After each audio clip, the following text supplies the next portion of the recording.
Hello, everybody, and welcome to OpenAgenda.wtf, or the WTF stands for With the Facts. We are here to talk about some Colorado politics and not give you any spin, but give you some solutions to some things that are going on. I'm Tracey. Hi. Lynn. And yes, we are wondering some of the many questions around why is Colorado so against sharing our voting records and allowing the federal government to audit those records? So let me share my screen here. Perplexity has told me today that these are the reasons Colorado is refusing to comply with the government request to give their voter records. The Colorado Secretary of State, Jenna Griswold, and her office give several main reasons for rejecting the latest federal demand. They claim it's state law privacy protection.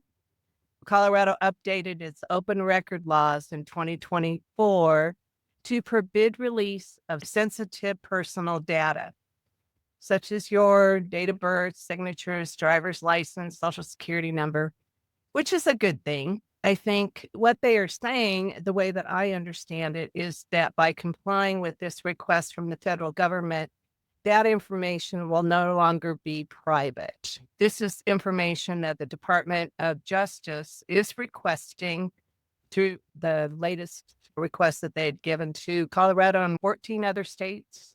14 states that are being sued Okay. right now, and actually there's 15 suits because there's 2 in California. The Colorado officials argue that the Department of Justice has not shown a clear legal right to collect such detailed personal identifiers for every voter as part of enforcing federal election laws, going beyond what statutes like the National Voter Registration Act require. Griswold and other secretaries of state are concerned the Department of Justice has shared or may share state voter data with the Department of Homeland Security to identify non-citizens on the rolls. I think this is key to what we are exploring here today. Number one, they're making an assumption that this information will be shared with the Department of Homeland Security or ICE officials, and that it's to identify non-citizens on the voter rolls. If there's a concern by the state of Colorado that there are non-citizens on the voter rolls, this bullet point really points to that, don't you feel? Totally. Yes, it totally does. We need to know. Why can't we know? And why can't our Department of Homeland Security, that is working to keep us safe and keep our country on track, why would that be something you wouldn't want to share? I'm blown away by it. I can understand if they don't want, the information of, it's kind of like the last video that we did about the data breach. You don't want your personal information out there. Although I feel that it's really out there for all of us right now. This issue of the DOJ possibly sharing the information with the Department of Homeland Security to identify non-citizens on the rolls. Tell me, why are non-citizens on the voter rolls? Because Exactly. non-citizens are not eligible to vote in our state or federal elections. That does not make sense to me. If identifying non-citizens on this voter roll, then there's a problem. Totally. And so that's what we need to understand, because non-citizens have been barred from voting in federal elections since 1924. And they used to want non-citizens to vote because they were trying to grow the country and bring people in. But that was a long time ago. There is some freedom given to states. They can allow non-citizens to vote in local elections or certain really small elections, but very few states are doing that. Most state constitutions bar that practice. The other piece of this is in the Federal Voting Rights Act, it is very clear that states are to maintain good records, do audits of their own, maintain records for a certain period of time. It is totally legal for the federal government to audit those voter rolls. And it will come through. If they have to sue all of these states, they will get the records. Well, and not only the state elections, but the federal elections. So I think the federal government probably has the right to know who's on those voter rolls. Absolutely. Yeah. They absolutely do.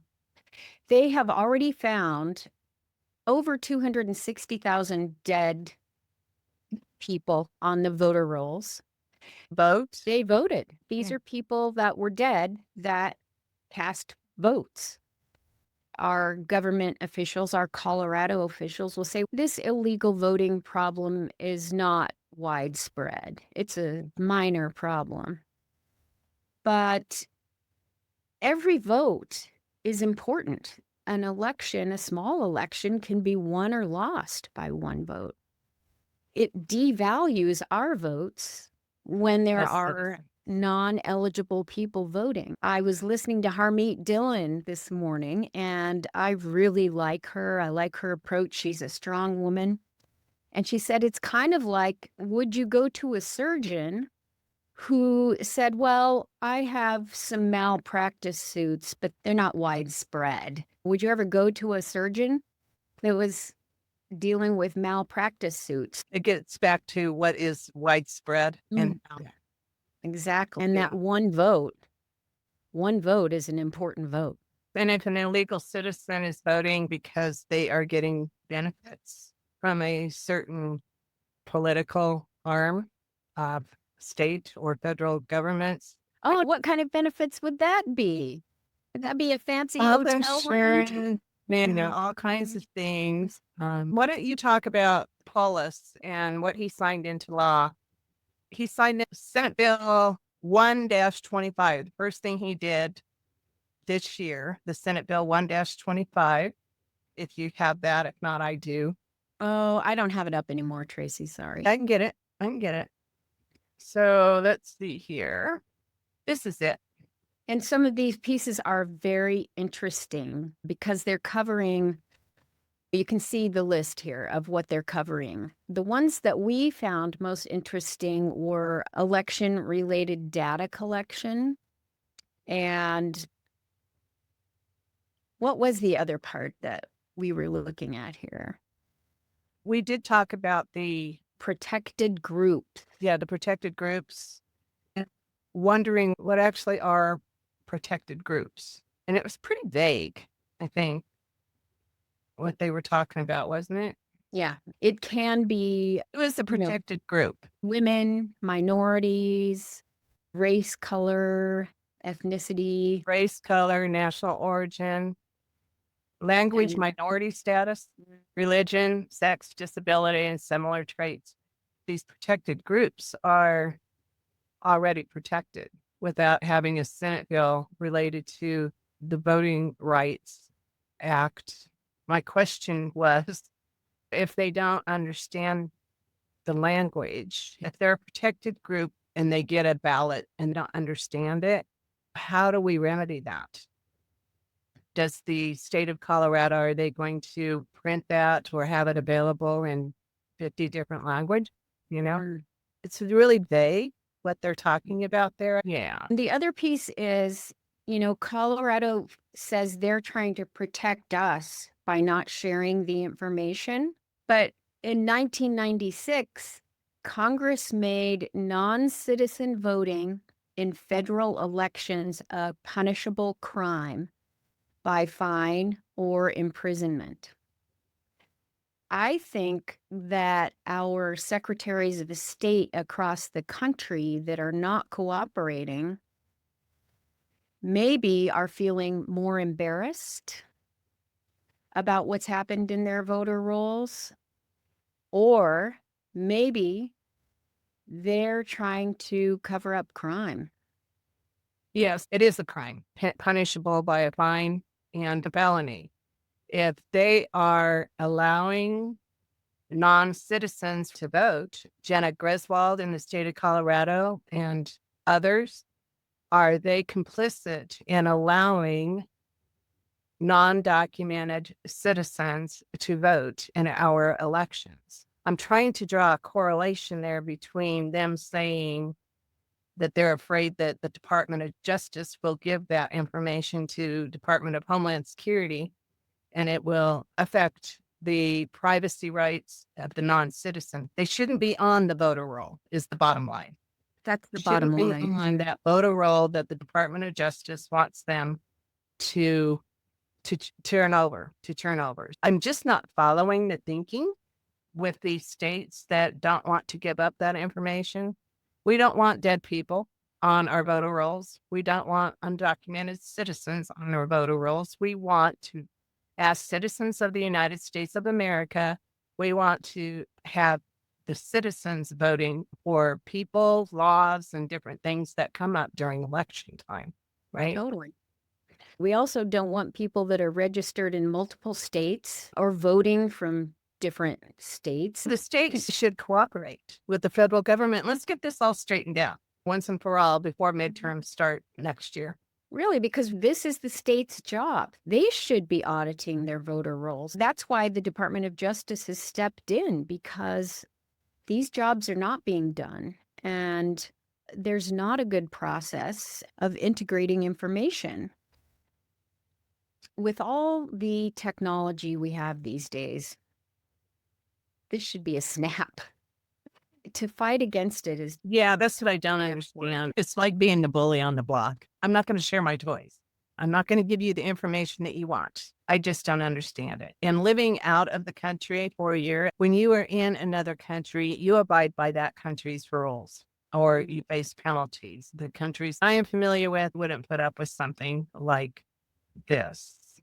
It just seems to me that this is a situation where the states have ineligible voters on their voter roll logs, and they need to clean that up, turn it over to the Department of Justice, and let's get our voting rolls straightened out. Don't you agree, Lynn? totally, I agree. I think there are several areas where states need to show solidarity with the federal government and cooperate. If Trump wants that, we're not going to do it. Yeah, exactly. We're going to stick out our foot and try to make it hard Yeah. to But get it's stuff done. beneficial. It's beneficial for all U.S. citizens, to play by the This is- rules. Yeah. Yeah, it's beneficial for all of us. So who are you protecting? Are you protecting Americans?